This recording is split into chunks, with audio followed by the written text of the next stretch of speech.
This is a part of the conversation where I was trying to show her how the Watchtower has made false insertions and changes in the New World Translation. We had started by discussing Jude verse 5 and the word Lord, where they insert Jehovah. Now we're heading over to Colossians chapter 1, where they inserted the word other several times to say that Jesus created all other things, implying that he himself was created. It's obvious why they did this.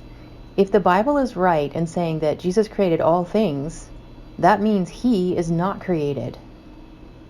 He is not in the list of all things. But when you have a religion that wants to say Jesus is a created angel, you have no choice but to change the text of the Bible to fit that belief. She wanted to get into her claim yet again that Jesus is created instead of defending the insertion of the name Jehovah into Jude 5. So, since she brought up Colossians, I took the opportunity to address that word insertion issue as well. Again, my apologies as there is a bit of noise feedback, which unfortunately did at times make it harder to hear what we were saying. The fact that Jehovah created Jesus and everything, which we already talked about, him blessed. Which we already talked about. You haven't been able to give me anything from Scripture to say that he made him. There's no God created Jesus anywhere.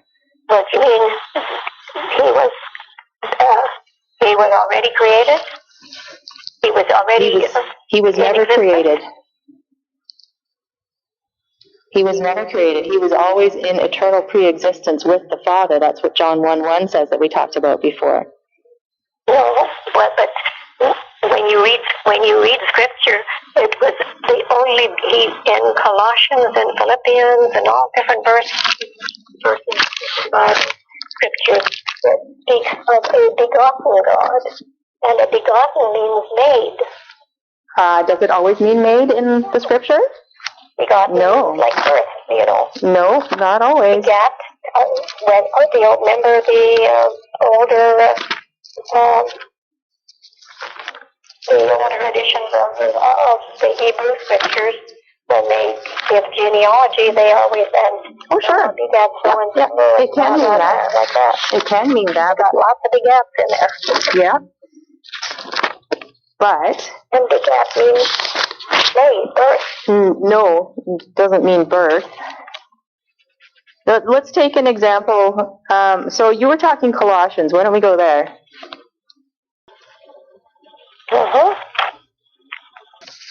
What verse? Oh, sorry. Just give me 1 sec. Okay. Calvin 15. Yeah, that's what I thought they would probably go to. So, okay, this actually gets back to what I was talking about, like with Jude, and that your translation has the word other added in there, right? For Jesus created all things, you have created all other things. There's no other in there, no? In verse 15? Just as not just 15, just comes after it, I think. I'm just kind of browsing through here. Oh yeah, verse 16. So by him all things were created, both in heavens and on earth, visible and invisible, whether thrones or dominions or rulers or authorities, all things have been created through him and for him. That's literally what it says. So that's what mine says. Yours doesn't say the word other in there? Yeah. See, that word is not in the Greek in any of the manuscripts. That's in addition to Scripture. That's a very, very serious thing. So what's the point? So what's the point that you've got something added in there to make it say that it doesn't? Like, for instance, can you read 16 for me without using the word other, just for argument's sake? Because by means of him, all other... No, I mean, just don't say the word other. Just say it without the word other. By means of him, all things were created in the heavens and on the earth, the things visible and the things invisible, whether they are thrones or lordships or governments or authority. All things have been created through him and for him. So there we have, correctly, we have Jesus created all things. Yes. He didn't create himself, but he Who created all. him then? That's what I'm saying. He created all things, so he's not included in creation here. Can you just At this point, we were interrupted by her family member who was looking for something and came to ask her if she knew where it was. I'm cutting that part out as obviously it's not relevant to our discussion. It's too bad that it happened quite the way it did because it did disrupt the flow of our conversation and the point I was making. But I did my best to carry on. These things happen. Getting back to this, Yeah. Now I read it without the other, Yeah. and it didn't change the meaning for me.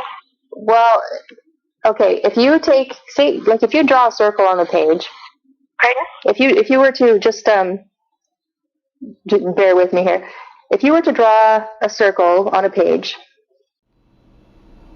I don't think my attempt to show how important the difference is as to whether you use the word other or not was particularly well done here. This is a useful exercise, but it's far more effective when done in person as opposed to on the phone.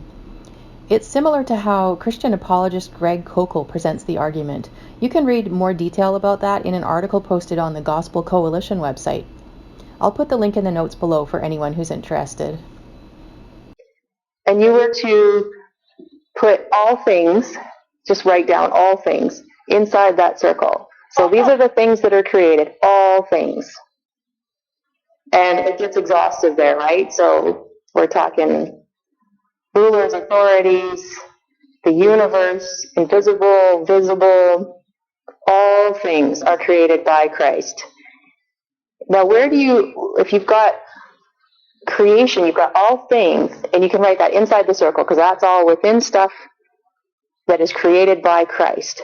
Now, if you write down the name Jesus, where does it go? Does it go inside that circle or outside that circle according to this verse? So Jesus would be outside of the circle, but Right. somebody had to create him because in Why? in verse 15 it says he was the firstborn. Right. And what does firstborn mean in the scriptures? So he was the firstborn of that outside of that circle, and Jehovah is above that. Does it say that though? Well, you would have to draw that conclusion because right, you're have drawing to. circles. Well, yeah, but that's my point being is that 16 is an exhaustive list of everything Christ created. And in verse 15, you have the exact image of the invisible God and the firstborn or preeminent of all creation. Yes. So I agree with you that he's the source of all creation. Yes, he himself is not creation. He's the source of all creation. But who created him? Nobody. He is the creator. It said he's the firstborn of all creation. Right. He's the preeminent, the source. That's a very, very prominent theme in Scripture about firstborn being preeminent, right? What does verse 15 say in your Bible? He is the image of the invisible God, the firstborn of all creation. There you go. He is the image of somebody. Okay, right. The image of somebody. The exact image somebody, of if he's the image, just a moment. If he is the image of somebody, there is somebody before him. Well, that's an assumption. Well, he is God visible. Listen, dear. Who do you think walked with Adam and Eve? Listen. You see an image in a mirror. Mm-hmm. You see a person in a mirror. Is that person you? No, that person isn't you. That's a mirror. Or in front of the mirror. That's a mirror. You're first. The image is second. He's the representation. So that's a lot more than just a mirror image. That he actually is representation is a mirror. The mirror, the reflection is a representation. A mirror reflection does not fully give us. We're talking about the invisible God here. I don't think just are an image or a representation in the mirror when you look in a mirror. But we're talking about God here. So that's, and we're talking about a step further now. We're talking about the invisible God. Okay, so just take that. You're doing comparisons, so I'm doing a comparison. Sure. Bear with me. Okay. You're looking in a mirror. What you see is a representation or an image. Mm-hmm. Take that. Jesus is a representation of an image of something that is in front of him, and that's God. So you can see that you're playing the role of God by looking in the mirror, and your image or representation is Christ Jesus. That's the comparison. Okay. Does that make sense? I think that kind of, as I would say, that was sort of a lesser representation, because we're talking about God here. We're talking about the invisible God. The Bible is written, and Paul encouraged us to reason on the Scripture. Absolutely, and that's what we're doing. We're reasoning. Yeah, no, that's great. So, does what I say make sense?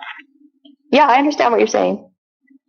Does it make sense? Okay, so does it make? Because we've been around. Does it make sense? We've been around the issue of. Does it make sense? Sure. Okay. So that is reasonable. Well, the problem is that there's a lot of assuming here. No. Still. I drew you a picture. This is something she does often. She presents a kind of analogy to try and get me focused on her argument instead of really honestly looking at the context of the passage. Then she follows up with, "Does that make sense?" and demands an answer. Of course, each analogy on its own makes sense, but the problem is that it does not directly relate to the passage we're discussing. I've heard the coined phrase analogesis used to describe this as opposed to exegesis. She also brings up the word reasoning a lot and uses it to try and subtly suggest that the Watchtower's version of reasoning trumps everything else. The problem is, that's not actually reasoning at all. It's simply following the Watchtower's line of thought and accepting it without ever really examining it or questioning it for yourself. You can probably tell that she's fully into her teaching mode here, treating me like a young student who just doesn't seem to be getting it. She and I have been over this discussion about the meaning of firstborn in the Bible quite a few times by this point, but here we are right back at it again. And you can tell that she has totally ignored everything I've explained about what it means in the context, instead focusing militantly on her belief that Jesus is just a created angel. So I'm not sure if Proverbs 26:4-5 applies here, but I decided to offer her an analogy. I have used a very similar one before, but decided to switch it up a little bit here. You can tell that she really did not like that and seemed to feel that the only way she could get around what I was saying was to play dumb. The problem is, I know she's very intelligent. I know she understood what I was saying, and eventually she had to admit as much. But she could not concede on this point, even for a second, because that would be going against the Watchtower, which I honestly think she's afraid to do. So from there, she tries to bring up slightly different uses for English words, which was not directly related to my point. And when I sidestep that, she starts talking over me, so I can't finish my argument. You've probably noticed she does this quite often when she doesn't want me to make a point. Thankfully, she eventually did back off and let me finish what I was trying to say. Sure, but you still... Reasonable. We still haven't gotten to the point. You've kind of played around with firstborn, and I know you don't like... Well, if something is born... Okay. It didn't exist before. Do you remember, I don't know if ever in years past you ever watched the cartoon The Flintstones? Do you remember that show? Uh-huh. Okay. Do you remember at the end of that song they say, "We'll have a gay old time"? Uh-huh. Do you remember that? Yeah. So now, if a kid today were to watch that, what do you think they would assume this is what they are saying, because they just said gay old time? Well, let's not even go there. Okay. Let's not even go there. That's. I'm trying to make a point here, though. I'm not trying to get into homosexuality here. I don't think we have any disagreement on that. But they believed, would you agree, like the kids today, if they were to watch that, they would assume that has something to do with homosexuality, right? Because gay means homosexuality. To kids today. I'm not a kid today. I can't. I can't put myself in the brain of a kid today. To young people, to the media, to the culture today, when you hear the word gay, you're going to hear it's assumed that you mean homosexual when you say the word gay. Yeah, I know where you're going. Yeah. Okay, so that's my point. There's different expressions of gay. Right. And in the English language, there's very many. There's the word read and read, which is reading a book, and read a blade of grass. Same thing and different things. Well, yeah. But my point being, though, that, so language and cultures and times, things change. And so when you have the word gay, what's in the Bible. Okay, no, exactly. That's my point. People. Let's not change the Bible. So that's my point, is that if we let me finish. You're born, you're never existed before. Okay, so and this is the point I'm trying to make, if you'll let me finish, is that if people today hear the word gay, if they hear that old song, they're going to assume that has something to do with homosexuality. But the writers of that song, when they wrote the Flintstones, they meant happy old time, right?